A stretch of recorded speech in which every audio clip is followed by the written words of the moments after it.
আমি এখন এই বাড়িগুলির ভিতরে আমি ঢুকবো, গিয়ে দেখবো তাদের কি হালচাল, তাদের কি দুঃখ দুর্দশা, দেখি কি লাগে না লাগে, কতটুকু সাহায্য করতে পারি।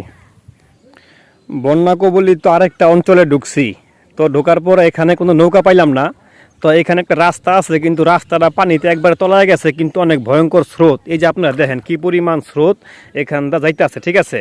তো এখন এই রাস্তাটা আমার এই যে হাইটে হাইটে পাড়ি দেওয়ান লাগতেছে, ঠিক আছে। অবস্থা খুব ভয়াবহ দেখেন। আসলে এই রাস্তাটা একদম তলায় গেছে, কিন্তু এই রাস্তাটা আরও ওসাকরণ দরকার ছিল। তারা তো জানে যে বন্যার সময় পানি কিন্তু বিপদ সীমার উপর জায়গা, তাইলে এই রাস্তাটা তো আরও উঁচা করার প্রয়োজন ছিল। জানি না এলাকার মেম্বাররা কী করে, চেয়ারম্যানরা কী করে।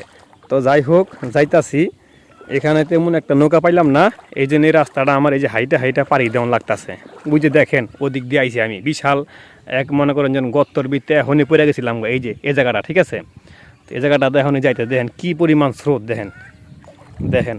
আল্লাহ তুমি রক্ষা করো আল্লাহ। দেখেন এটা কিন্তু ভয়ঙ্কর স্রোত, আপনারা খালি এটা দেখলেই বুঝতে পারবেন যে কী পরিমাণে যে স্রোত যাইতেছে। দেখেন দেখেন, খালি দোয়া করেন আল্লাহ করে আমি যেন এই রাস্তাটা যেন পার হয়ে যাইতে পারি, এই ভয়ঙ্কর স্রোতটা যেন কাটায় উঠতে পারি, ঠিক আছে। আল্লাহ, আসলে বিশেষ করে গ্রাম অঞ্চলের মানুষের যে কষ্টগুলি বেশি হয় রাস্তাঘাট না থাকার কারণে। যদি রাস্তাঘাটগুলি উঁচা থাকতো, ভালো থাকতো, তাইলে তারা কিন্তু একটু মানে সুস্থভাবে হাঁটাচলা করতে পারতো। এখন রাস্তাঘাট নাই, রাস্তাঘাট যা আছে তাও এগুলি মনে করেন যে তাইরে নাইরে বক্কর চক্কর, এগুলি পানি এলে সব তলায় যায়, তাই তাগো চলাফেরা করতে অনেক কষ্ট হয়, ঠিক আছে। এই যে দেখেন রাস্তার কী অবস্থা, প্যাক কাদায়। এই যে দেখেন রাস্তাটা পুরো আমি পার হয়ে আইলাম, এই রাস্তাটা পুরোটাই পানি, পুরাটাই রাস্তা পানিয়ে ভরা। তাহলে আসন কীভাবে বলেন, আর আমরা কি ভয়ঙ্কর স্রোত যাইতেছে।